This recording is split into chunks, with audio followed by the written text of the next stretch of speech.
foster care system in the United States is massive. In the country, there's about 400,000 children that are officially registered in foster care. But that's just one side of the story. Behind the headlines, the stats, and the organizations that keep the system running, there's another reality. One that's quieter, more hidden, but maybe closer to home for a lot of us. You've probably heard of it, even if you didn't know the name. Grandparents stepping in to raise their grandkids, relatives taking a child because the parents, for whatever reason, can't. Instead of sending them into the system, separating siblings, uprooting them from their communities, so many families step up. And the numbers, they are staggering. While there aren't official stats, it's estimated that about 2.6 million children are living in informal kinship care. That's why, on one of the hottest summer days in San Antonio, I found myself pulling up to Mercedes Bristol's house. At 70, Mercedes is nothing short of a trailblazer.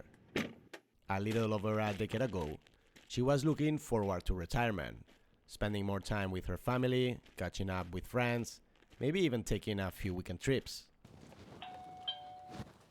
But those plans vanished overnight, the day she suddenly became responsible for raising 5 of her grandchildren. Hello, how are you? Okay, good. Thank you. Come on in. I adopted Paul first. Paul was from a different mother. They're all my son's children. I adopted him in 2012, and I adopted the other 4 in 2013. Fast forward to today, and Mercedes is at the helm of an organization that provides resources to thousands of grandparents across Texas that have found themselves in a similar situation. I started doing advocacy in 2014. Had you been an advocate for something before? No, never. But on that day, I wasn't visiting Mercedes only to talk about her journey. She was hosting a gathering with 3 other grandmothers who had been through the same thing. Hi, my name's Laura. Laura? It's nice meeting you. Nice to meet you. For all of them, years have passed since those days of raising their grandkids. Many of them are out of the house, but the memories, even for the youngest among them, are still etched deep in their hearts. Our grandchildren, we know that they're going through so many different emotions, and sometimes they don't talk about it. Well, and what's funny is what they remember. And he will bring up things, and he will say, I remember when I was staying with my mama and dada, and there was like no food, and there was rats. But I when I live here, we don't have any of that. And he remembers Yes, that. and I'm thinking, how in the world are you remembering that at such a young age? Yeah, So I know. We can never discount what they have seen and what they've experienced. And what they've gone through. That was Laura and Rhonda talking, and Gloria is quietly listening in the background. Now, they are all in their 60s, 70s, even 80s, and each of them has a story to tell. Take Laura, for example. Her journey started with an investigation and multiple court dates. Her first grandchild entered foster care a few years after being born, but the second came straight to her at birth, and then the third. Their mother has not been in the picture for years.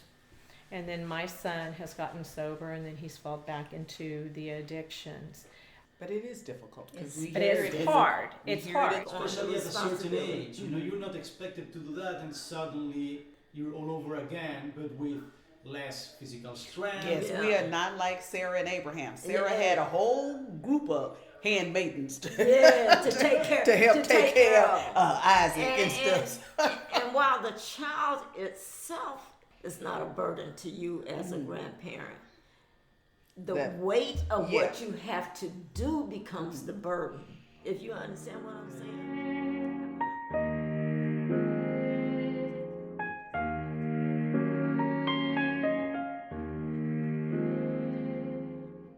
And then there's the guilt.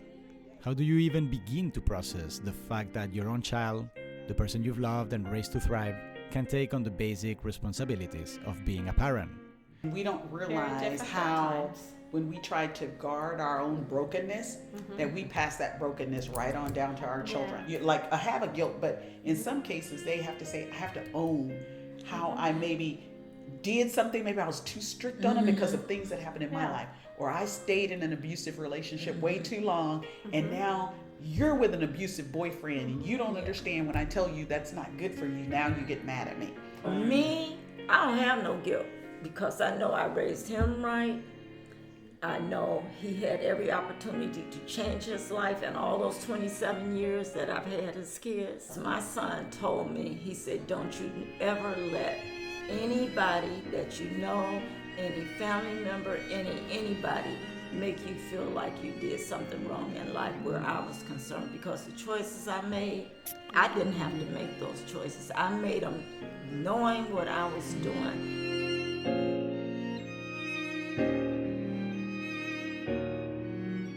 Do you think it's important to have kinship? Oh, 100%. Because they're more committed. That's Scott Batson from Arrow again, who you might remember him from the first episode. Like if that was my nephew, I'm going to take a lot off of him before I give up, versus a child you've never met before coming to live in your home, and then they start having the same behaviors. You're like, wait, I don't really know you. I'm not going to deal with this. In the end, raising grandchildren has made this woman tough and resilient. It hasn't been easy, far from it. But when the moment came, they never hesitated.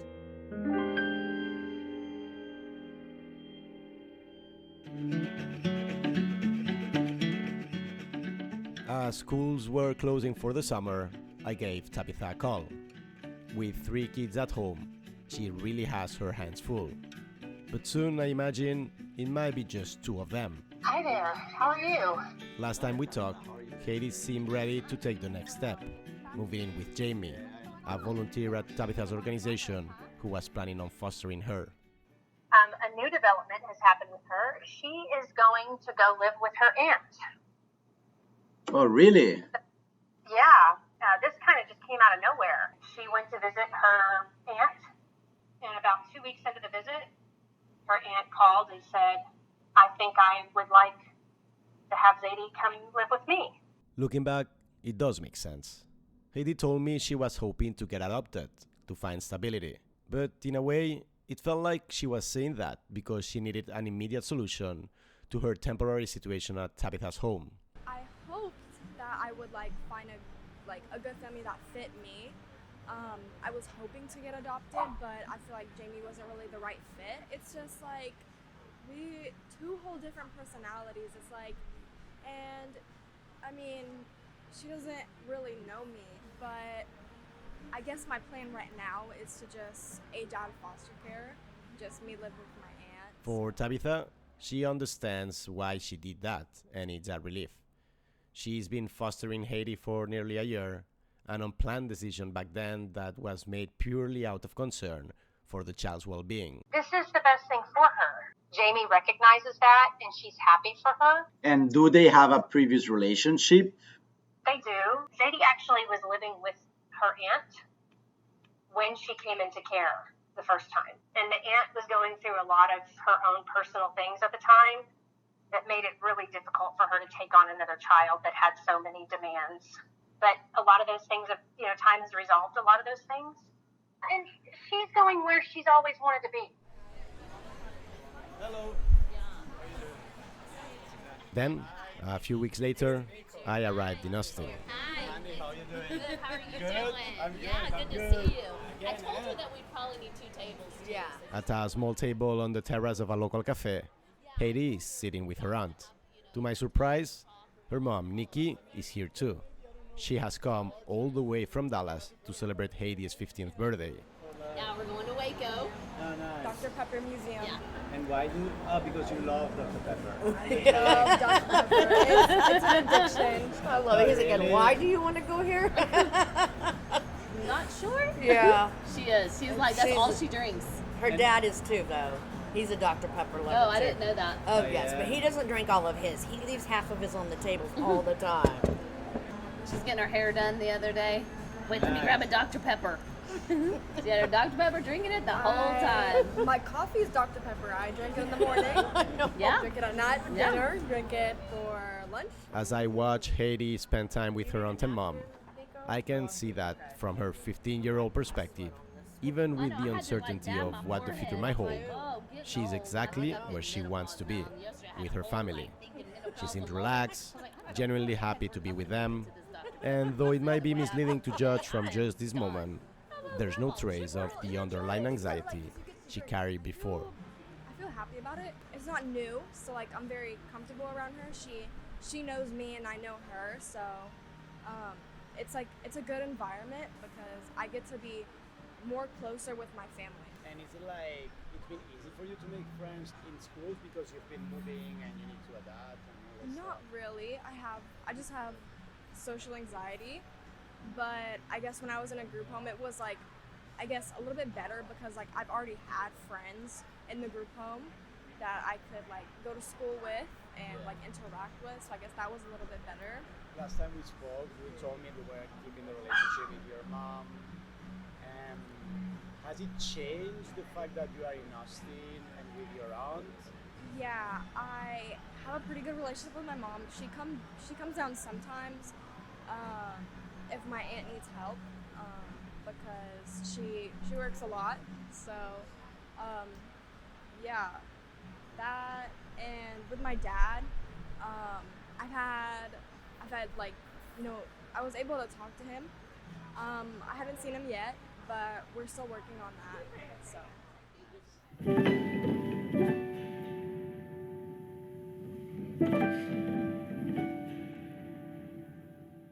After their visit to Dr. Pepper and before heading out of Austin, I sat down with Mandy, Heidi's aunt, for the first time. She tells me that she had stayed in touch with Tabitha over the years and also had her doubts about Heidi's interest in moving in with Jamie. I knew Tabitha was worried, like, she's gonna screw this up and she's not gonna have a home. What is she gonna do, right?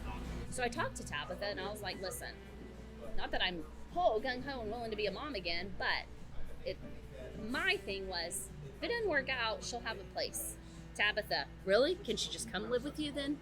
We're skipping this altogether. I mean, basically in a nutshell, to summarize that.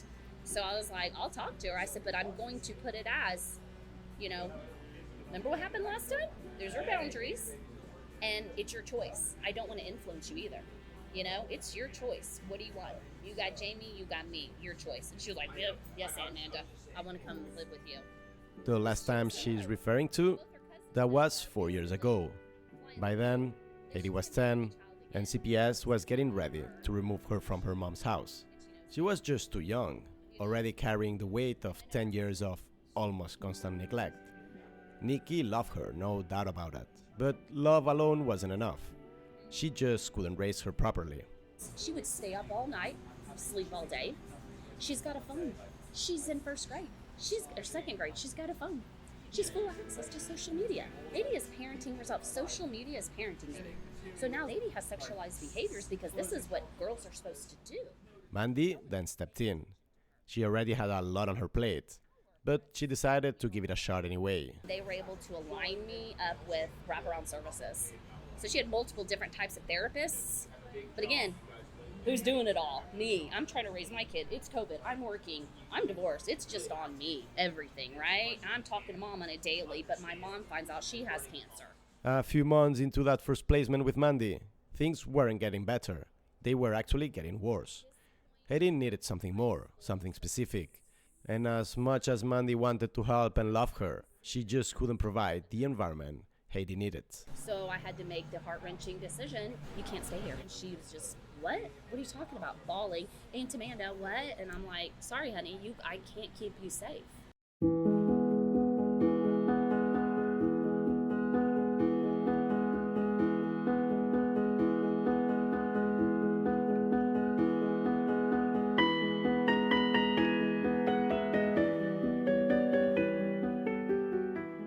The ripple effects of neglect and removal are vast.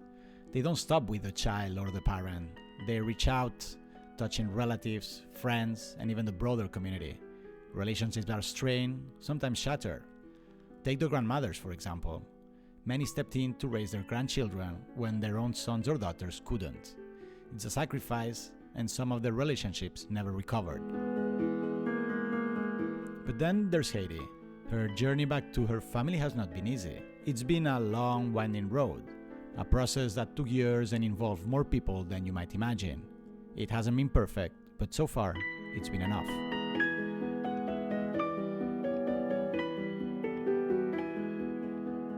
What has been the things that you find personally most rewarding of working on the foster care system? Kinship care. I love kinship care. I just, my heart bleeds for them. I cannot imagine to walk in their shoes, to just receive a call one night or day and saying, hey, your grandkids are coming into foster care, or your niece or your nephew or your cousin, and they've identified you, and you have to make a split-second decision.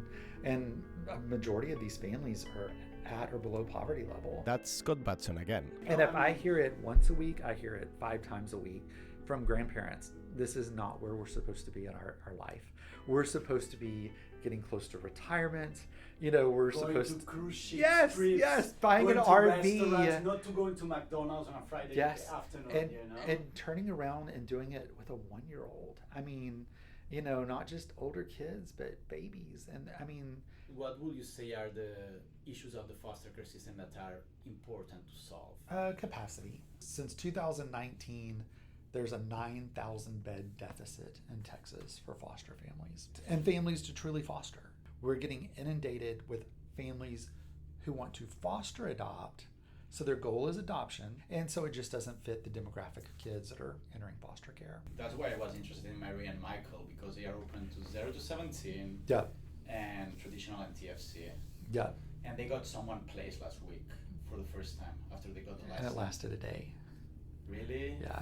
What happened? She went to a psychiatric hospital, so I don't know all the details. I just learned that at the end of last week. We were in a meeting. A day? Yeah.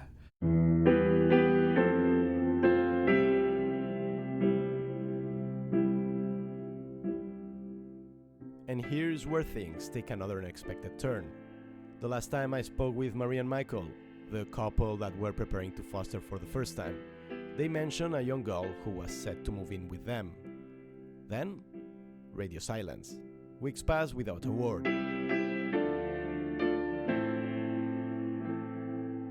It wasn't until days after I talked to Scott that I finally managed to get in touch with them. Can we start by the beginning? After you got licensed, so what happened? So we got licensed that day. We were kind of excited. We're still excited about everything, and they called us with the first placement.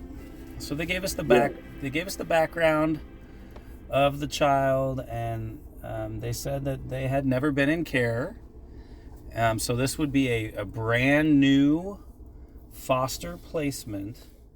For the little girl, just 9 years of age, this was her first time entering the foster care system. What was your initial relationship with her? Well, I know I had come home from work, and it was like I was trying to make a good impression, you know, and I got down on one knee and was like, hey, how you doing? And then she just ran to me and gave me a hug. And I just thought, man, she just is craving attention. She seemed very sweet and excited to be there. Some of it did feel a little unnaturally excited. Right. She was very chipper and kind of bouncing off the walls and happy to be there. But she had just come from the hospital and she'd been there for a while. So I think just being in a home was a really good change of pace. The weekend went smoothly. They visited some relatives who had kids her age, took care of the medical appointments, she played with the dog, and even stuck to bedtime when she needed to. So then once Monday night, you know, they always say there's a honeymoon period with kids when they're first placed with you. And maybe her honeymoon period was just crazy short because that night, like every night she had gone to bed really well. She was, you know, this bed is so comfortable and I really like it here. And now that she was placed with us, she was kind of over that. But it was like time for bed, and all of a sudden it was, no, I'm not going to go to bed. And she just flipped a switch. It just went from 0 to 60 on her end. She ran out the door and Michael was chasing her. But we were like, what can we do in this situation? What is like acceptable to do in this situation? Because she started... By then, the girl was in a tantrum mode. Marie and Michael were on the phone with a therapist trying to apply what they had learned in training, but nothing seemed to work. Eventually, she calmed down, sobbing and collapsing onto the floor, pleading to leave. And after consulting with the caseworkers, they make the difficult and heart-wrenching decision and drove her to the hospital. And so then we relinquished care back to the state. Which was hard. I mean, I had to take an Uber ride home because Michael had to go home with the car, and I just cried and cried. I still sometimes feel like crying, but in the back seat of that Uber car of just feeling so sad for what happened. Sort of feeling some shame for it being our first foster placement, and it ended that way so quickly. And also feeling embarrassed, well, not embarrassed, but sort of, I mean, it's a 9-year-old child. What can a 9-year-old child, I mean, realistically, we know that there's a lot that can be with the kid that way, but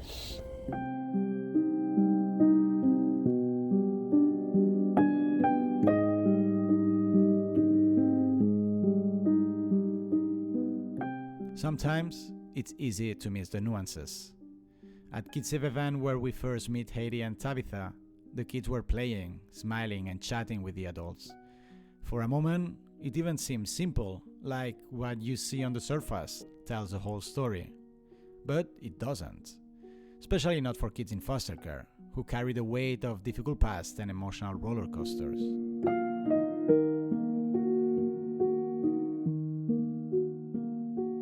Yes, Marie and Michael had been preparing for this moment for months, maybe years. They had imagined the day a child will walk through their door, picturing countless scenarios. So you can understand why it hit hard when their first placement unraveled in ways they hadn't anticipated. Despite all their planning, nothing could prepare them for this exact situation. Fostering, like most things in life, is a process. It's a learning curve, where you adapt as you go. But when it's your first placement, you don't have that past experience to lean on. There's no "we've been here before" or "this behavior feels familiar, we know what to do." That kind of confidence only comes with time. And experienced foster parents, the ones that Marie and Michael turn for advice, know that better than anyone. He is the foster that's placed with me, and then he has a sister who's 6. That's Ginger, a foster mom Marie had been turning to for advice. She lives in a gated community north of Houston, and when I arrive, she's in the middle of supervising and playing with 3 kids in her care. This is our granddaughter, but we adopted her, so legally she's ours. She calls us Mommy and Papa. And now I see why they reach out to her, among other people. Ginger is a seasoned TFC foster parent with years of experience under her belt. And I shared with Marie is you have to have a lot of projects. You have to have a lot of things prepped and ready, because as soon as you start seeing them get out of hand and misbehave and everything, you got to have whatever you have next. Okay, go do toys. What are you saying? Not that no tools. No, we're not doing tools. Nope, you did tools earlier. You're not doing tools today. You get to see him in action right now, Mr. Nico. If you hit one more time, you're going to set blue chair. Look at me. It's been interesting to see that in the hour I spent at Ginger's house, I was struck by how seamlessly she guided the kids through the afternoon. She had this instinct. She could tell when one of them was starting to get restless, but what amazed me most was how they responded to her. Like they've been with her for years, not just 2 weeks. This kind of care, it's second nature to her. You have to get to know the child first. Because there's not a one-size-fits-all. Correct. What works for her isn't going to work for him. You see, she hasn't gotten up yet, but he has, because he, just the PTSD and the ADHD and everything that he's going through, he has to do that, to circle all the time. You having been TFC from the get-go, did your expectations meet the reality? When you're going through training, you're like, oh, this is this sweet little child. We're going to help them. We're going to take them in and we're going to love them and clothe them and feed them. And, they're going to be happy with us. They're going to love us. No.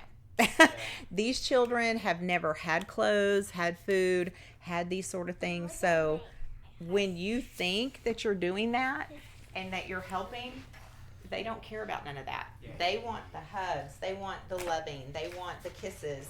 That's the stuff that they want. They don't want all the toys and stuff. So that's what I was trying to explain to Marie. As the minutes went by, the kids started to get restless, especially Mason. He kept slipping out of his chair, reaching out for random objects, and trying to rile up the other two. You could feel the energy in the room shifting, like a storm brewing. Did you spit? Come here. Come here, blue chair. No, come here, blue chair. Go do the keyboards and stuff under that cabinet. Come on, Mason, right here, blue chair. I'm glad you wiped it off, but we still don't spit on our friends. Come on, blue chair. Mason. Okay.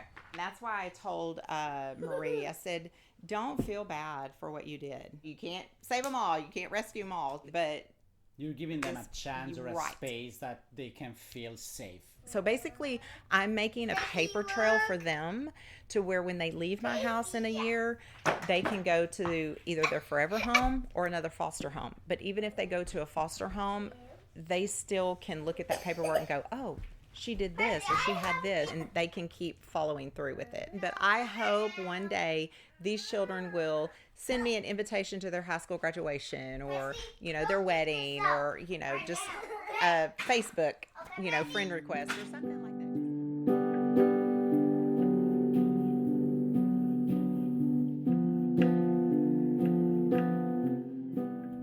So what's going to happen with someone like Marie and Michael that they had this experience? Maybe that was kind of something that will help them to determine, because a lot of times you don't know.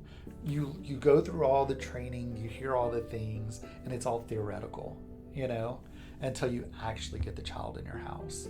And so that's people that have fostered for a long time, that have kind of developed a niche as to what they want to foster, like age range or boys or girls or developmental disabilities or whatever it is.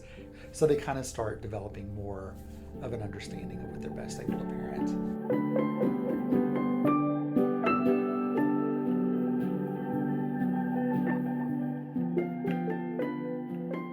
In the end, while it's obvious, one thing I learned is that foster care experiences aren't linear. But when a child finds a stable home, even if it's just temporary, it makes a difference on every level. It gives them the safety and stability that many have never known. It provides a nurturing environment full of love and discipline, and it can offer the support needed for family reunification.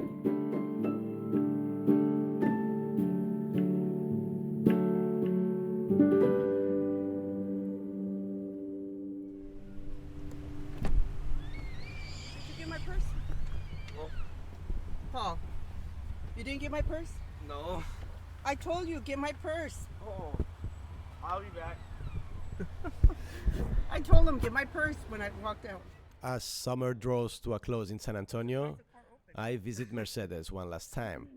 It's a Sunday morning. She's just leaving church with her youngest grandson, 13-year-old Paul. He's the one that you are closest to, you think, of all the five? Mm-hmm. He's the one I got first, and he was 3 months old. So he knows no one else but me as a parent. Well, he knows his parents, but as far as raising them... Does he call you grandma or mama? Grandma. And Grandma. Both. Both. Sometimes he feels like he wants a mother. He'll call me, mama, mama, mama. Yeah. And you could see he just kind of like wants to be on top of me. Yeah, he was like resting his head on your shoulder in church. All the time, everywhere. The other day, he really surprised me. I'm sitting down, I have my chair. I'm sitting in my chair watching TV, and he says, can I sit in your lap? I said, Paul, you're bigger than me. But he did. He just comes and he wants to cuddle. Do they ask you questions? Does he ask you questions? No, he does about a his lot. past or about his family or... No, No? not much. That's one of the things that none of them have really. None of them has really, asked any questions. 13 years have passed since Paul first arrived at Mercedes' house. Soon after that, the other 4 followed, and suddenly she was on her own, living on a modest social worker salary, raising 5 kids, all between the ages of 1 to 10, and without help.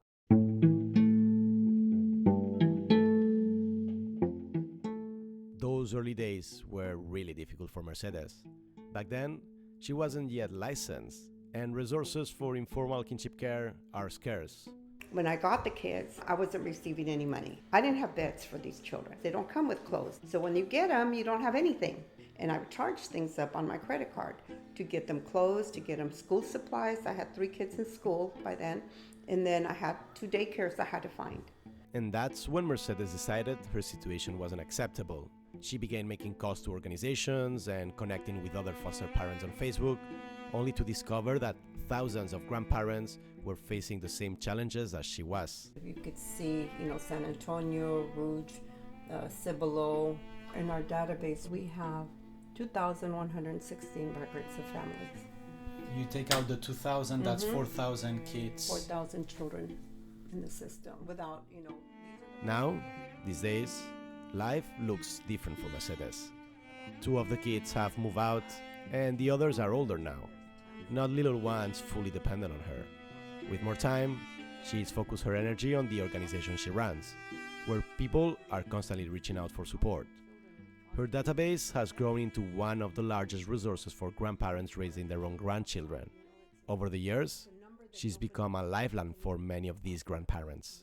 And now, here's another grandmother. She'll say happy Sunday, but some of these grandmas are so much in denial.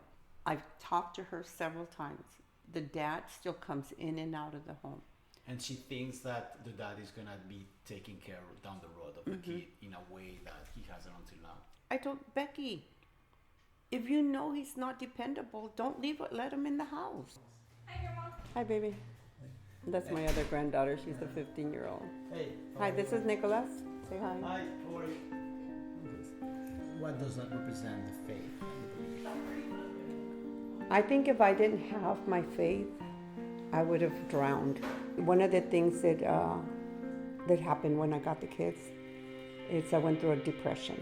So I was crying one day at church, and I was saying, Lord, I can't do this. There's 5 kids all over me, and I'm by myself, and I said, I can't do this. They need a mom and a dad. They don't need an old grandma, old lady to how long am I going to be around? And clearly, I just heard this voice say to me, it says to stop being a victim and be proactive.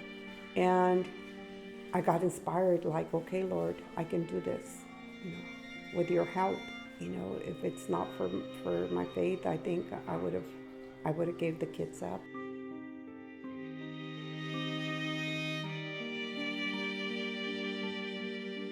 I was interviewed last week, and that's one of the things that they were asking me. He says, what's the most rewarding thing?